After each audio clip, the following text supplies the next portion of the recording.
So here we go. We're gonna put the turbo back together. There is a storm coming in right now. I'll show you guys real quick. Look at that storm coming in. So I did have to set up a little tarp, and we're running a little bit on low light side of things, but hopefully you guys get the drift. And if you guys need to take apart your turbo, hopefully you can follow this video to put everything back together. So basically the problem that I had, and I'll show you guys real quick, that way maybe you won't have to watch this whole entire video. Oh, here it is right here. So this is the flap that allows the boost to enter right there, so you guys can see it opening and closing. So what was happening was that it was getting stuck from the outside. It would open and it would get stuck, and then it wouldn't allow it to close, or it would have a delay to close. All I had to do was spray WD-40 in between here, and not just any WD-40. I sprayed this lubricant. So WD-40, the regular WD-40 is just a water displacement, so I wouldn't spray that on it, but I sprayed this lubricant. And this probably is a better spray to spray on it. I'm gonna actually do a little bit of research on that, but for now, as you guys can see, the flap is opening and closing with no problem whatsoever, so I didn't even have to do all this work that I did. So let me just dive into putting everything back together. There is a cable that's gonna go connected right into here. So you guys can see the little cable dangling here. We're gonna connect that first. So there goes way down here, if you guys can make that out. We're gonna connect that hose right there, the little black hose.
So had I known better, this piece right here is actually the only piece that you need to spray some WD-40 to right here, and it'll open up and close the boost.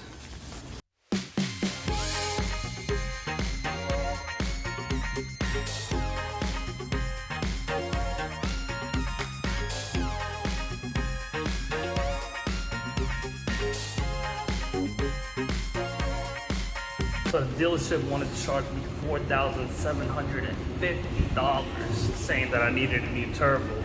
And I guess technically maybe I might need a new turbo somewhere down the line, but this absolutely fixed my problem, and I didn't have to dish out $4,750 for the replacement of the turbo, which was $1,000, as well as the labor and everything else, all the other seals and stuff like that. So yeah, definitely saved myself $4,750 by doing this. So hope you guys enjoyed this video. If you did, don't forget to hit the thumbs up. Don't forget to subscribe to watch more videos like this, and I'll see you guys on the next one.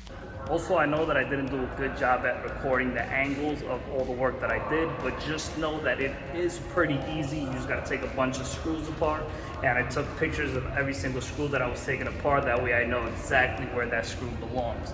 So don't be afraid to tackle this on your own, or to think that you have to pay a mechanic to do it. So if I did buy the turbo and I wanted to replace it, I could have done it. Instead of putting the old one back, I could have just easily put the new turbo in, or the used turbo if I got one off of eBay for like 500 bucks. Well, the reason why I couldn't get a good recording angle is because there is a hurricane that's about to hit New York, and we're gonna see how devastating that is in a little bit, but that's the reason why I had the tarp over my head and everything, and I couldn't record in at a good angle.